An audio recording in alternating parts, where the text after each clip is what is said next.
सुंदर, अप्रतिम, मनमोहक सौभाग्य अलंकार मंगळसूत्र महोत्सव 100% जीएसटी फ्री. मयूर अलंकार, सराफ बाजार आणि गंगापूर रोड, नाशिक. ताज्या बातम्यांसाठी नाशिक न्यूजच्या YouTube चॅनलला सबस्क्राइब करा आणि बेल आयकॉनला प्रेस करा.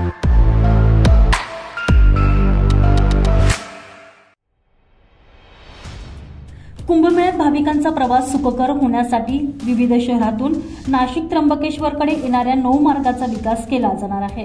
द्वारका चौकही वाहतूक कोंडीतून मुक्त करण्यासाठी सारडा सर्कल ते काठेगल्ली अंडरपास करण्यात येणार आहे.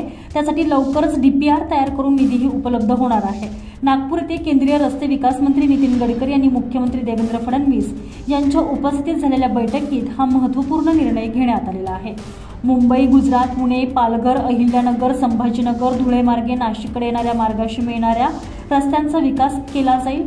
मेळा मंत्री गिरीश महाजन, बांधकाम विभाग मुख्य अभियंता प्रशांत आवटी, संतोष शेलार, कुंभमेळा प्राधिकरण अध्यक्ष प्रवीण गेडाम या बैठकीकरता उपस्थित होते. तर कुठल्या 9 मार्गांचा यात विकास होईल त्यावर एक नजर टाकूयात. घोटी, पहिने, पेगलवाडी फाटा या रस्त्याचा यात विकास होणार आहे. त्र्यंबकेश्वरपर्यंत 48 किलोमीटरचा मार्ग यात समाविष्ट आहे. पेगलवाडीपर्यंत 4 पदरी, त्र्यंबकेश जव्हार फाटापर्यंत 6 पदरी रस्ता विकसित केला जाणार आहे. द्वारका, सिन्नर ते अहिल्यानगर असा 98 किलोमीटरचा मार्ग विकसित केला जाणार आहे.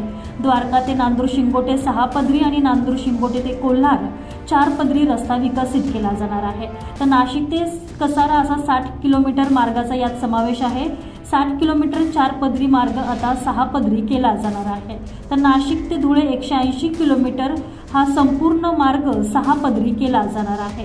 सावळी विहीर, शिर्डी शनिशिंगणापूर फाटा हा 55.20 किलोमीटरचा 4 पदरी रस्ता आता 6 पदरी केला जाणार आहे. तर त्र्यंबकेश्वर जव्हार फाटा मनोर हा 96 किलोमीटरचा मार्ग सध्या 2 पदरी आहे, तो आता 4 पदरी होईल. तर मालेगाव पर्यंतचा रस्ता हा 91 किलोमीटरचा असून तो 4 पदरी केला जाणार आहे. तर घोटी, सिन्नर, वावी, शिर्डी हा 118 किलोमीटरचा मार्ग आता 4 पदरी होणार आहे. ते शनिशिंगणापूर फाटा ते अहिल्यानगर हा 42 किलोमीटरचा रस्ता आता 4 पदरी केला जाणार आहे.